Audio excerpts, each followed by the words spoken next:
You're listening to Rock at Night. Rock at night, we rock all day. Rock at night, just to get some pay. We're ready to love, I'm only this time. A night, right. Welcome back, Tampa Earl, hanging out with you, and I've got a couple of special guests that I'm bringing your way today. But this is a band that I've been a long time fan of. All right, if you can count 3 years as being a long time fan. The band is The Fixer, and we've got Melodonna and Vic with us from the band today. Guys, great to see you. Thanks for coming on. Thanks for having us. Yeah, we're so excited to be here, and you are correct. You were very early in our people that had reached out to us with interest in our music. Well, it's because the music is, well, in my opinion, quite original. But let's go back to the formation of the band. I think, if I'm not mistaken, Mel was one of the last folks that came into the fold, Vic? Yes, Mel was one of the I feel like the core members that the band really started with. Mel was kind of you're kind of the first and also the last of, I guess, the OGs, but you're the first of like when the band really took Off, yeah. shape. They were just hanging out in the basement until I joined them. Oh, Yeah. you were the one who decided to kick them in the butt and get going, huh? I think when I joined the band, the songs really started completing. Yeah. Yeah, Okay. the people that we had a couple of people down singing to some music that we had created. If you go back to the Prowl EP, "Take You Home" was already in existence musically at this point. The very beginning of the band, though, we actually started as a Rob Zombie and Rammstein tribute group. Now, The see, first that's official build, the something first o- that I didn't know. So, the first official The Fixer show was like billed as The Fixer was us doing Rammstein. But when we started getting into creating original music, we wanted the person that was singing for that was on guitar and supposed to be the secondary vocalist. And then we were looking for somebody that was like a lead. And we went through a couple of tries, but then once we got to Mel, we were set with Mel. Yeah. it was game over. This is the one. Yep. Eh, Yep. Well, it's definitely apparent, and we're going to get into that song in a little bit. But it was apparent back in 2023 when you came out with Smoke Show that you guys were taking a different approach from other bands. I mean, you kind of had a goth look, but it was just kind of like you were saying, the Rob Zombie-esque rock Yeah. that you were very popular for. Yeah, we Smoke Show, I feel like we've played it so many times Yeah. that we're all kind of like we've done it a lot, but at the same time, I think we're all just still really proud that we So proud. I mean, to not only play it at basically every show, but even before that, I mean, we recorded it and the music video for it I also directed and edited. So and he edited the sound for it. So it was like we lived and breathed that song. And I'm so proud of the music. I still think it's my favorite of any of our music videos. Yeah, as far as the song and even in the songwriting aspect, it does some different stuff from what the Fixer does, but it's got a lot of there's a lot of personality in the performance and even the guitar riffs that are there. I feel like the riffs inherently just have a personality, and just happy to have created a song that so many people would latch onto. It's a really fun song to have in our catalog. Well, it also was the song that catapulted you into at least notoriety, because it was one of the songs that was off your first album, Your Lie, back in 2023. That has to be a great achievement. I know as someone who wrote a book, how I felt when I did that. It's got to be a satisfying experience to put out your debut album like that. Oh yeah, I don't think and even getting to release it with Wormhole Death was just something that I thought was just a crazy thing to have somebody willing to work with us from Italy. Uh, it felt very strange, but that's the internet has Internet's a crazy place. yeah. Hate it though. Uh, It's for sure. but I tell you what, this seems like we'll talk a little bit more about about Wormhole Death and things like that. But right now, I tell you what, let's throw it out there. Smoke Show. Tell everybody what the song's about, Mel. Me? Oh, well, Vic wrote it. Well, then let him do it. It was about two friends that we had years ago when we were what I would say in the young reckless phase, and it was kind of like two friends that we both were both trouble on their own, and then they ended up having a very brief fling. So it kind of spurred from the inspiration of watching those two as a couple. That girl likes fast cars and hard drugs to feel alive. She wants your cheap thrills for a good time. Sun-kissed crop tops and bleach blonde hair. She likes a bad boy, so she don't care how she gets her money for her love affair with the devil's delight. Oh God, she's a smoke show with a bad attitude and hell in her eyes. There's a party every night. It's a party all of the time.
to your question never seems to fit. Woken by the dead to carry something you can't lift. Moonlight, do they ever unwind? Your eyes, we'll talk and we will listen. We'll never be able to sleep once we have heard them. This ever and ever.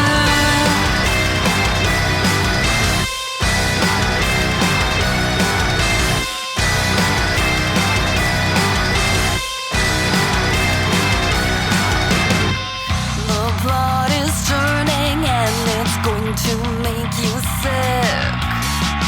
Apples seem so sweet but have a taste you didn't wish. Every bite you take is rotten, filled full of insects.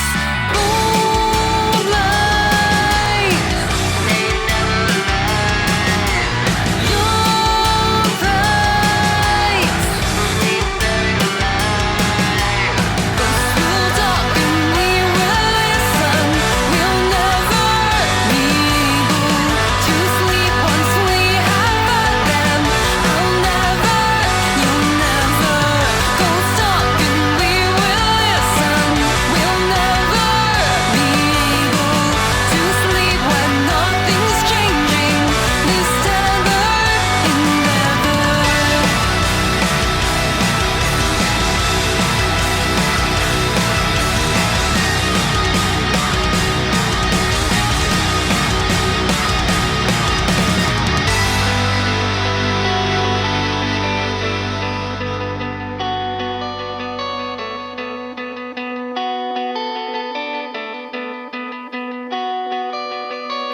Welcome, unwelcome, stay. Sugar dreams decay. The worms will find a way from moth's laid eggs. Ghosts will talk and we have heard them. Poisoned thoughts that feel like fiction.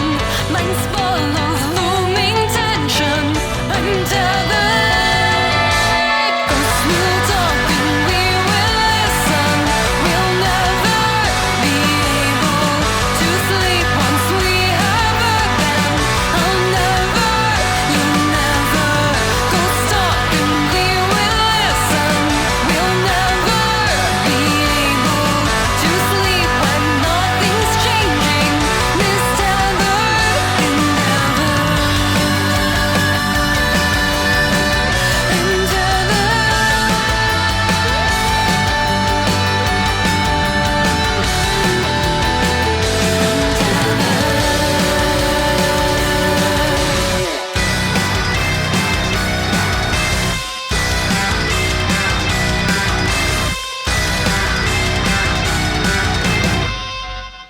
Tampa Earl back with you, and I've got Vic and Mel from The Fixer with us today. You talked a little earlier about how Wormhole Death Records came and found you, basically.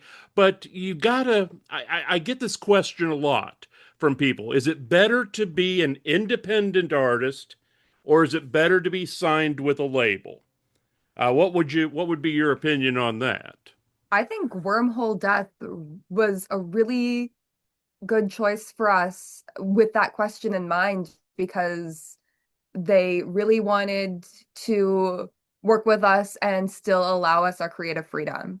So I think that it's very, very dependent on the label, the answer to that question. And Wormhole Death and Carlo really, really worked with us to make it work for everyone. Yeah, and even for how does your band work, and does the label kind of fit with that? Like, how much are you wanting your hands on things or able to, and just it's more of a does it fit? Does it make sense with what you're doing? And for us, Wormhole Death was just kind of like they covered a couple of very key things for us that just helped us be able to make sure we're putting the focus we need to on other things, or uh, and offloading some of that from the band because it, being independent's great when like in the creative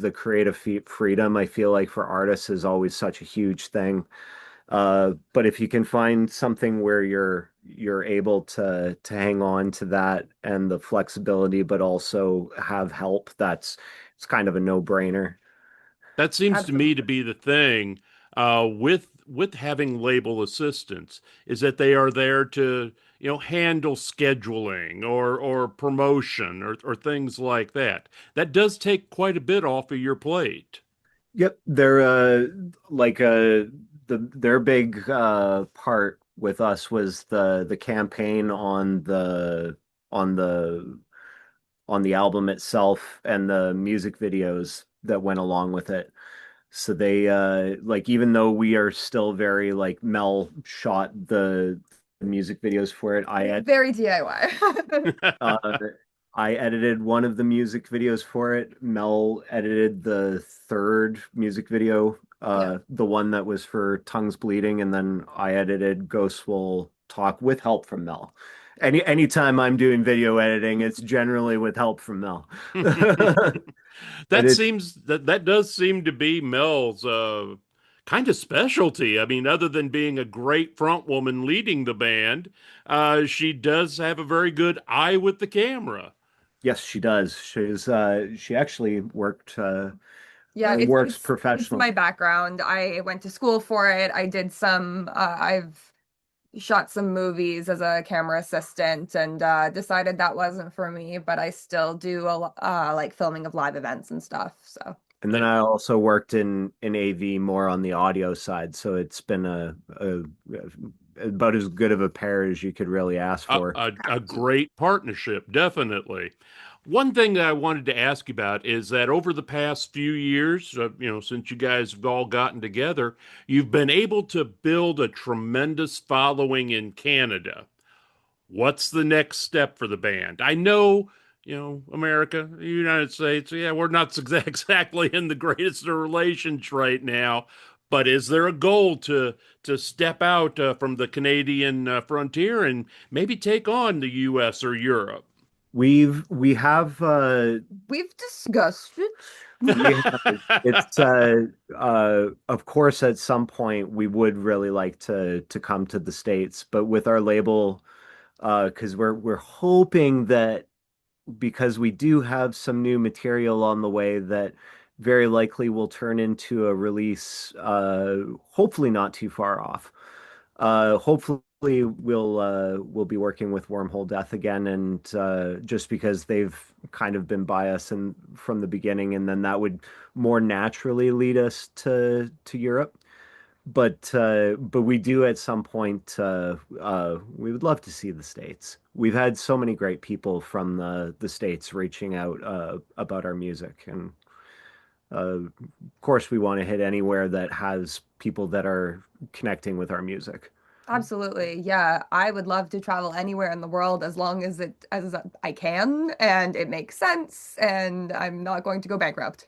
Yeah. Yeah, that's the big thing. Yeah, I mean, the costs of touring, the fans sometimes don't realize this, especially if you are, outside, come from another country. You have to pay, certain fees and licenses to go into a country. Then you Ev- have to make the money to be able to make the tour worthwhile. I mean, the it's visas are a big thing. the visas, exactly. We because it's the wait time on visas is quite a while, and Specifically the American visas. yes, Yeah. specifically to go work there, and it's uh, we know of people that have gotten their visas to go through, but I know this past year I've heard of more people having troubles getting their visas Yeah. approved.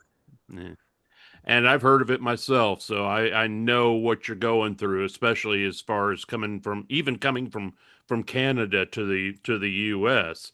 But let's forget about the political stuff. Let's talk about some of the new music you've got, like Ugly Knots. That's a real banger you got there. Thank you. I'm really excited about releasing that one. I guess it's been released for a little while now, but I still get excited about it. It's such a like heavy song, I guess. Yeah. It it was like one of the things when we had originally started the band was trying to make ugly things sound poppy and pretty. And I feel like there's a bit like that really where we started at with that mindset goes into Ugly Knots. It made a really cool song. The chorus guitar line matched with that vocal is still something that I feel super excited about when I hear it. There's your sell point too, the fixer, making the ugly pretty. But I enjoy that. You've told us that you possibly got the album coming. You got anything coming up there in Canada that people might be interested in? Yeah, we haven't announced it yet, but you definitely want to keep your eyes on our socials because we will have an announcement about some dates that we have coming in 2026. And the plan is to be hitting some places that we haven't hit in a few years, Oh, cool. and That, some actually brand new spots that we've actually never gone to before oh, too. all right. That sounds like a plan. I know that is every all your socials the fixer The Fixer app? Canada is where you can find us on pretty much everything other than Facebook, where we're the Fixer Band. Yes, that's what I was trying. I knew it was the Fixer Band on Facebook, but I wasn't quite sure of some of the others, like Instagram, whatever else you might be on. So Yep. it Yeah, it's the Fixer Canada everywhere else. The Fixer Canada is generally what everything's on, and you can also, if you're a TikTok fan, we've been trying to get our stuff over on TikTok and have a bit of stuff there. If anyone, how's that effort been going? I personally am not a big TikTok follower, but I know that it's really a good way to get your stuff out there in quick little hits. it's really interesting. I feel like it's very region specific Really? in Okay. Canada. Because I would say like our Kenora stuff, like from it's a town that's really like relatively close to Thunder Bay. Well, Not big. but not by U.S. standards. It's like a 6 hour drive from us. Uh-huh. But there's not a ton in between us and Kenora. But Kenora, we had a lot of response specifically on TikTok. Uh-huh. And it seems like that too with Instagram and Facebook. Like there's certain regions that are more apt to have people on Instagram versus Facebook. Huh. It's kind of interesting that way that what everybody's preferred platforms are, and it does seem to change by region-ish. Yeah. Well, there you have it. That's where you find these guys, the Fixer Canada, on pretty much every social media output there is. And then on Facebook, it is the Fixer Band. I definitely want to thank Mel, you, and Vic for coming on today. And we're gonna say goodbye with the. Well, or not goodbye, but so long, with a little bit of the newish music with your tune, Ugly Knots.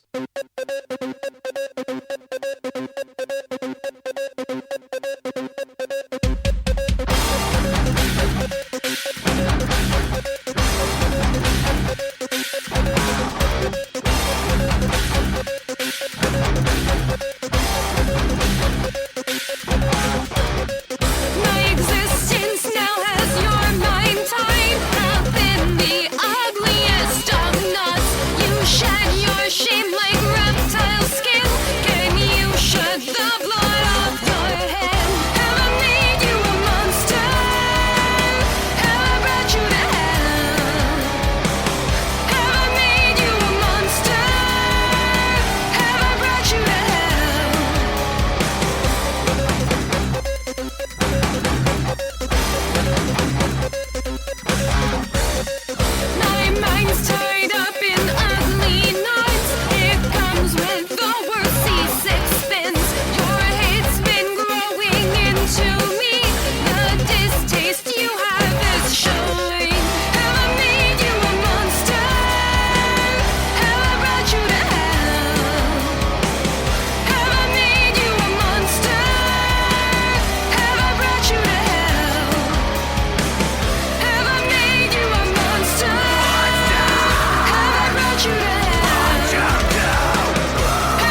There is a vision I must share. The flames can touch my skin and swirl around my hair. But I won't burn, I've always been, and I will always be there. You may not see through the veil or feel the scorching heat. I will not shatter, I am not frail. I stand firm on my feet. I feel eternity through my fingers and command the burning flame. I am the thing that always lingers. I am the thing you cannot tame. You think you've turned me to ashes and that I won't survive, but you've given me the lashes that simply make me feel alive. I won't extinguish, I will always be seen. I am mother, the maiden, the crone. I am queen. Have I made you a monster? Have I brought you to hell? Have I made you a monster? Have I brought you to hell? Have I made you a monster? Have I brought you to hell? Have I made you a monster? Have I brought you to hell?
You're listening to Rock at Night.